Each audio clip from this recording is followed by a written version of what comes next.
Hello learners, welcome back to my channel. आज का हमारा टॉपिक है डाटा इंटरप्रिटेशन। डाटा इंटरप्रिटेशन जो है वैसे यूजीसी नेट में इसके 5 क्वेश्चन आते हैं। अगर आपको जैसे ही क्वेश्चन सॉल्व करना आ जाता है तो इसका मतलब हो गया कि आंसर अगर आपका आ जाता है करेक्ट आपको लगता है सही है, तो इसका मतलब हो गया कि आपके सारे ऑलमोस्ट जो 5 क्वेश्चन हैं वो सही हो जाएंगे। और जिसकी मैथ्स अच्छी होती है अकॉर्डिंग टू मी, ये वाला वो क्वेश्चन ज़रूर अटैम्प्ट करते हैं डाटा इंटरप्रिटेशन के। और काफ़ी स्कोरिंग पार्ट है ये यूजीसी नेट में पेपर फर्स्ट के, क्योंकि अगर आपके 5 क्वेश्चंस जो है कंटिन्यूसली अगर आपके सही हो जाते हैं तो इसका मतलब हो गया आपके 10 मार्क्स हो गए, 2 मार्क्स फॉर ईच। सो अगर आप इस पर अगर ज़्यादा प्रैक्टिस भी करते हो सो ये भी काफ़ी बेनिफिशियल है और इसमें कोई रिस्क नहीं है। अगर आपको आ जाता है ये सॉल्व करना, सो आप कोई भी अगर डेटा इंटरप्रिटेशन का जो कोई भी क्वेश्चन होगा तो आप उसको सॉल्व करना सीख जाओगे, तो फिर वो सिंपली आपको आ जाएगा। और ये काफ़ी इसमें ये होता है कि जो चांसेस है रॉन्ग होने के वो कम होते हैं। ऐसे टीचिंग और उसमें थोड़ा वो रहता है, रिस्क रहता है कि हाँ शायद मेरा सही हो, शायद मेरा सही नहीं भी हो, बट इसमें आप श्योरिटी से भी बोल सकते हैं कि नहीं मेरा ये क्वेश्चन सही है। और यूजीसी नेट के अलावा भी ये जो टॉपिक है बैंकिंग सेक्टर में भी काम आता है। उसके अलावा और भी कई कॉम्पिटिटिव एग्ज़ाम्स हैं, उसमें भी जो टॉपिक होता ही है। वैसे उसमें भी सेम वही 5 क्वेश्चंस आते हैं। उनका बस ये होता है स्कोरिंग का वो पार्ट होता है वो अलग होता है उसमें। सो काफ़ी अच्छा टॉपिक है ये और मैथ्स से रिलेटेड टॉपिक है। और आजकल अगर आप देखो तो जैसे डेटा इंटरप्रिटेशन का काफ़ी यूज़ हो रहा है, एक चार्ट के फॉर्म में, फिगर्स के फॉर्म में।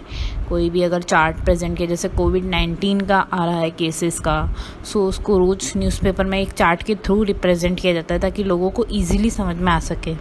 सो इसके थ्रू ही ये पॉसिबल हो पाता है और काफ़ी अच्छा होता है ये और लोगों को ईज़िली समझ में आ जाता है। और इसमें बस एक चीज़ होती है कि इसमें जो डेटा जो होता है वो करेक्ट चाहिए होता है ताकि एक अच्छा सा चार्ट के रूप में प्रेजेंट किया जा सके। सो इसका सिंपली मीनिंग हो गया data interpretation is that organisation of data in different forms. Organise करना डाटा को एक अलग तरीके से कर सकते हैं, बट ये है कि एक अच्छी तरीके से ऑर्गेनाइज होना चाहिए डाटा। और इसका मतलब ये भी हो गया कि ना अगर डाटा पूरा ऑर्गेनाइज होगा तो उसमें चार्ट जो है आपके वो इजीली बनेंगे। Figures, statistics etcetera are terms as a data. जो भी स्टैटिस्टिक्स और जो भी फिगर्स होते हैं, जैसे स्टैटिस्टिक्स में काफ़ी ज़्यादा डेटा जो होता है वो यूज़ में लिया जाता है, उसको भी एक डाटा के रूप में प्रेजेंट करके आप एक चार्ट बना सकते हैं या कुछ भी बार चार्ट या पाई चार्ट यूज़ कर सकते हैं। इसमें data is very little use unless it is organise. जब तक डाटा का अच्छी तरह से यूज़ तब तक नहीं होगा जब तक वो ऑर्गेनाइज नहीं होगा। लाइक इसका मैंने एक एग्जांपल भी दिया है, bills and receipt are of little use unless they are organise in a proper form. Bills और रिसिप्ट अगर आते हैं आपकी किसी भी चीज़ की, जब तक वो प्रॉपर फॉर्म में ऑर्गेनाइज नहीं होंगे या अच्छे तरीके से आप चेकिंग नहीं कर लेते या उसको ऑर्गेनाइज नहीं कर लेते, तब तक आप उसमें से अपना खुद का प्रॉफिट नहीं निकाल पाओगे। अगर आपको पता ही नहीं होगा कौन कौन से बिल्स हैं अपने या कौन कौन से रिसिप्ट्स आई हैं, तब तक आप अपना जो है प्रॉफिट कैसे निकालोगे और कैसे एक ऑर्गेनाइजेशन का व्यू बताओगे। सो ये इसका सिंपल सा example, data interpretation is helpful for obtaining information in proper format and correct view. इसके थ्रू अपन एक अच्छी सी इन्फॉर्मेशन वैसे तो निकाल सकते हैं एक प्रॉपर फॉर्मेट में। और अगर जैसे मैंने कोविड-19 का ही एग्जांपल लिया, सो ये क्या है, एक प्रॉपर फॉर्मेट में फिक्स है और लोगों को पता चल जाता है कि हाँ इस तरह से ग्राफ जो है बढ़ रहा है, कहीं घट रहा है, रिकवरी रेट इतनी है, ये परसेंटेज रहा, इसकी ये परसेंटेज रहा, इंक्रीजिंग रेट इतना रहा, डिक्रीजिंग रेट इतना रहा। सो इसके थ्रू पता चल जाता है लोगों को कि ये है। सो डाटा इंटरप्रिटेशन का आज के जो है अगर देखा जाए मॉडर्न जनरेशन में काफ़ी यूज़ होता है इसमें। और वैसे मैंने इसमें काफ़ी जो है चीज़ें मैं एक्सप्लेन करूँगी इसमें इसी टॉपिक में। और बट मेरा फर्स्ट जो टारगेट रहेगा इसमें कि कौन कौन से जो है चार्ट्स जो है यूज़ में लिए जाते हैं, मैक्स टू मैक्स कौन कौन से क्वेश्चंस आ सकते हैं, किस चार्ट के लेवल के क्वेश्चन आ सकते हैं, वो मैं इसमें बताऊंगी। और आज के स्टार्ट करेंगे वैसे टॉपिक एक बार डायग्राम से। सिंपली टॉपिक है आज का और ये बिगनर लेवल है। So let's start. We can present data in various form. वैसे तो बहुत सारे इसके फॉर्म्स होते हैं, प्रेजेंट कर सकते हैं, लेकिन इसका फर्स्ट जो पार्ट है और काफ़ी इजी पार्ट है वो है बार चार्ट्स। और आई थिंक ये मैथ्स में आज जो बच्चे होते हैं प्राइमरी के और 10th 8th 9th 10th उनको ये सब सिखा देते हैं। बार डायग्राम्स कैसे बनाने हैं, हिस्टोग्राम डायग्राम कैसे बनाना है आपको, इस तरीके से। सो हमको भी यही सीखना है आज। फर्स्ट है हमारा बार चार्ट्स। बार का मतलब हो गया कि ये जो मैंने अभी आपके ये रेक्टेंगुलर शेप में इसको बनाया है टेढ़ा करके, तो ये जो सामने मेरी इमेज जो दी हुई है उसका मतलब हो गया ये बार्स दिए हुए हैं। इसका बार के डिफरेंट बार बनाए हुए हैं। In this method data is presented in different bars. Different bar में मैंने इसको प्रेजेंट किया है। ये सिर्फ एक इमेज है, ये डाटा जो है एजम्पशन है, इसको आप रियल मत समझना। The presentation of data in this format makes comparative evaluation of parameters very easy। इसके थ्रू आप जो कंपैरिजन है, जैसे मैंने यहाँ पे कैटेगरी 1 और 2 3 4 लिया है। सो अगर मुझे कंपैरिजन करना हो कैटेगरी 1 से डायरेक्ट कैटेगरी 4 तक, सो मैं इजीली कंपेयर कर सकती हूँ, क्योंकि मुझे पता है कि इसका क्या डाटा है और उसका क्या डाटा है। सो इससे उसको कंपेयर करना है, जितना इंक्रीज़ होगा वो बताना है, जितना डिक्रीज़ होगा वो बताना है। That's it. सो ये है सिंपली बार डायग्राम और ये इनिशियल लेवल है डेटा इंटरप्रिटेशन का। सो अगर आप सिंपल से स्टार्ट करोगे, उसके बाद पहले अपन सिंपल से स्टार्ट करेंगे, उसके बाद में अपन डिफ़िकल्ट फॉर्म में जाएंगे। सो ये होता है पढ़ने का तरीका मैक्स को। वैसे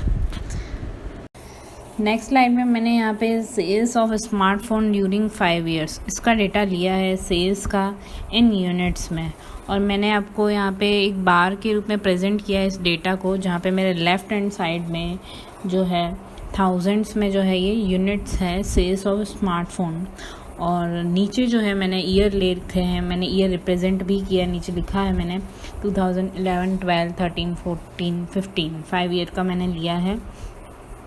और इसमें कंपैरिजन भी कर सकते हैं अपन, जैसे कि मैंने पहले ही बोला था कि बार जो चार्ट हैं वो कंपैरिजन के लिए काफ़ी अच्छा होता है और इजी वे होता है बार डायग्राम्स में ये सब करना। इसमें फर्स्ट है 2011 में 40,000 यूनिट्स, नेक्स्ट है 50,000, उसके बाद में नीचे गिर गया है ये 30,000, इसके बाद में वापस से अप हुआ है ये 60,000 यूनिट्स, एंड देन फिर से अप हुआ है 70,000। सो ये है पूरा डिटेल है sales of smartphone in units. Sales इतनी हुई है। सबसे पहले अपना यही काम होता है कि जो आपका चार्ट है उसमें क्या क्या गिवन है वो पहले फाइंड आउट करना कि हमें ये गिवन है।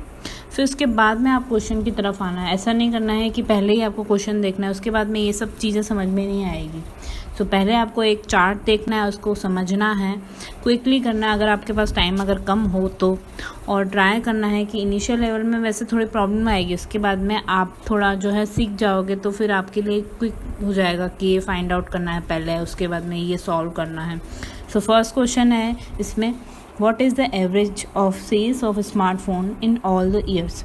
इन सब का एवरेज क्या है। एवरेज का तो वैसे सिंपल सा फार्मूला होता है, जो भी आपका जो गिवन है यूनिट्स डिवाइड बाय जितने भी नंबर ऑफ ईयर्स हैं, जैसे 5 years हैं मेरे तो डिवाइड बाय 5। सो मैंने इसमें अमाउंट लिया है 40,000 50,000 30,000 60,000 एंड 70,000। इन सबको मैंने ऐड कर दिया है और डिवाइड बाय 5 कर दिया है। सो अपना एवरेज आ गया है 50,000 यूनिट्स। सो ये काफ़ी इजी है मेथड।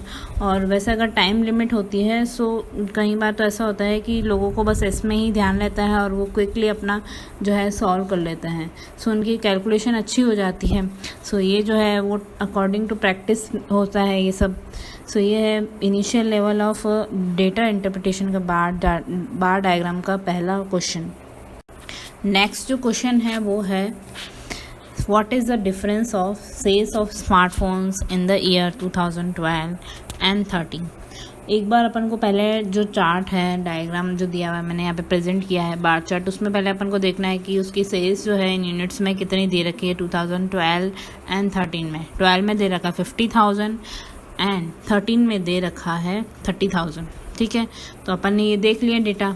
सो आपको डिफरेंस फाइंड आउट करना है। सो सिंपल ही है, आपको 50,000 माइनस 30,000 करना है। सो आपका आंसर है इसमें बी 20,000। सो ये हो गया सेकंड लेवल का जो क्वेश्चन, ये जो सिंपली जो आते हैं क्वेश्चन नॉर्मली पूछे जाते हैं। नेक्स्ट जो क्वेश्चन है, how much percentage increase in sales from 2013 to 2015। इसमें ये देखना है 2013 से 2015 तक कितना परसेंटेज सेल्स इंक्रीज़ हुआ है। उसने डायरेक्टली यही पूछा है इंक्रीज़, क्योंकि अब अपन को ये देखना है कि 2013 में ऑटोमेटिकली कम ही है और 2015 में ज़्यादा है। सो इन्होंने इंक्रीज़ परसेंटेज पूछा है। सो पहले तो इसके वैसे इसके दो मेथड हैं।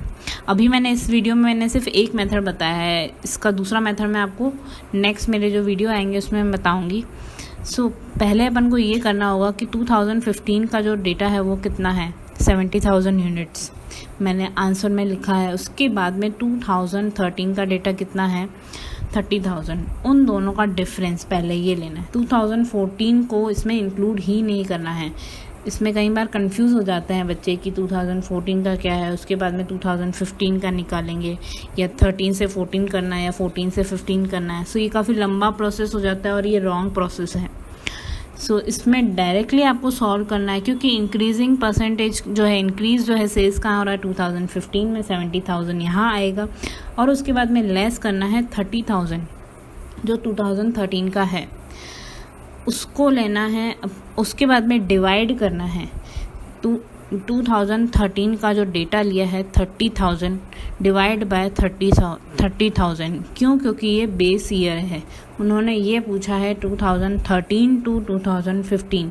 एक चीज़ हमेशा ध्यान रखनी है, इसमें बेस ईयर वही होता है जो इसने पहले पूछा है फ्रॉम टू वाला जो ईयर जो होता है वो बेस ईयर नहीं होता है, और बेस ईयर जो आता है हमेशा अपॉन के नीचे आ जाता है। जैसे मैंने यहाँ पे 30,000 लिखा है। एक चीज़ हमेशा ये फिट कर दो ताकि आपको आगे भी कोई प्रॉब्लम नहीं आएगी।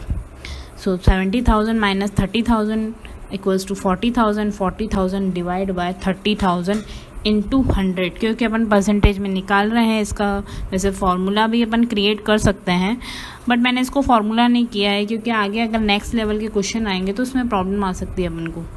सो इंटू 100 किया तो इसका परसेंटेज, इंक्रीजिंग परसेंटेज है वो सिंपल सा आ गया 133.33। सो ये है सिंपल मेथड, किससे परसेंटेज जो इंक्रीजिंग परसेंटेज है वो निकालना है, और आपको बेस ईयर जो है वो कौन सा लेना है, बेस अमाउंट जो है वो कौन सा लेना है, इस चीज़ का इसमें ध्यान रखना है। नेक्स्ट क्वेश्चन है हमारा, what is the ratio of sales of smartphones in the year 2012 and 2014। इन्होंने एंड लगाया है बीच में, ठीक है। सो इसका मतलब हो गया कि आपको जो है रेशियो सिर्फ इन दोनों ईयर के बीच का निकालना है, और रेशियो का एक सिंपल सा फार्मूला भी होता है। जिस ईयर का पहले पूछा है पहले उसका अमाउंट लेंगे, जैसे 50,000 है, उसके बाद में डिवाइड बाय 60,000, ये इसका फार्मूला है। 50,000 डिवाइड बाय 60,000, सो कट किया अमाउंट आ जाता है 5/6, और इसको रेशियो में रिप्रेजेंट करना है, ना कि ऐसे उसको काट के करना है, क्योंकि फिर इसमें स्टूडेंट काफ़ी कंफ्यूज हो जाते हैं। इसलिए मैंने ये जो दूसरा मेथड है आंसर के जो रूप में मैंने लिखा है यहाँ पे वो रिप्रेजेंट किया है 50,000 टू 60,000, और इसका आंसर आ गया 5:6। सो ये है इसका आंसर। आप चाहो तो वो उस मेथड से भी कर सकते हो। नेक्स्ट जो क्वेश्चन आएंगे अपन उस मेथड से ट्राई करेंगे। लास्ट क्वेश्चन जो है इसमें, the sum of sales of smartphones in the year 2011 and 2013 is equal to that in which year. Question को पहले समझना है कि जो सेल्स है, sum of sales of smartphone, जो उसका जो जोड़ है सेल्स ऑफ स्मार्टफोन का इन द ईयर 2011 एंड 2013, 11 और 13 का मिला के जो सेल्स है स्मार्टफोन का वो किस ईयर के बराबर है। क्वेश्चन को पहले समझना है। अगर ये तो मैंने इंग्लिश में लिखा है, हिंदी में वहाँ पे ऑप्शन आते हैं हिंदी इंग्लिश का, तो आपको वैसे समझ में आ जाएगा कि वो क्या कहना चाहता है, बट क्वेश्चन को ध्यान से पढ़ना है। डेटा इंटरप्रिटेशन में बस ये की चीज़ अच्छी होती है कि अगर आपको क्वेश्चन समझ में आ जाता है कि वो क्या बोल रहा है, सो आपको सॉल्यूशन इमीडिएटली मिल जाएगा और वो करेक्ट भी होगा आपका आंसर। सो इसमें पूछा है 11 और 13 का जो सम है कि उसका जो जोड़ है यूनिट्स का वो किस ईयर के बराबर है। 11 का अमाउंट है 2011 में, अपन ग्राफ में देखेंगे तो देखेंगे 40,000, और 2013 का जो है उसका है 30,000, तो टोटल हो गया इसका मिला के 70,000। अब 70,000 देखना है कि किस ईयर में के बराबर है। सो आपको पहले फाइंड आउट करना होगा, एक बार चेक करना होगा कि कहाँ कौन सा 70,000 कहाँ मिल रहा है। तो 2015 में आप देखोगे 70,000 मिल गया अपन को। सो आंसर हो गया आपका ऑप्शन सी 2015। सो इसमें काफ़ी कई बार कंफ्यूज हो जाता है स्टूडेंट और रॉन्ग भी हो जाता है। कैलकुलेशन अगर मिस्टेक हो जाती है तो कई बार रॉन्ग भी हो जाता है। सो इस चीज़ का ध्यान रखना है। डेटा इंटरप्रिटेशन में एक चीज़ का हमेशा ध्यान रखना है कि आपकी जो कैलकुलेशन है वो थोड़ी सही होनी चाहिए, वो अच्छी होनी चाहिए। ऐसा नहीं हो कि आप ना टाइम के कारण आप जो कैलकुलेशन मिस्टेक कर लो और आपका आंसर रॉन्ग हो जाए।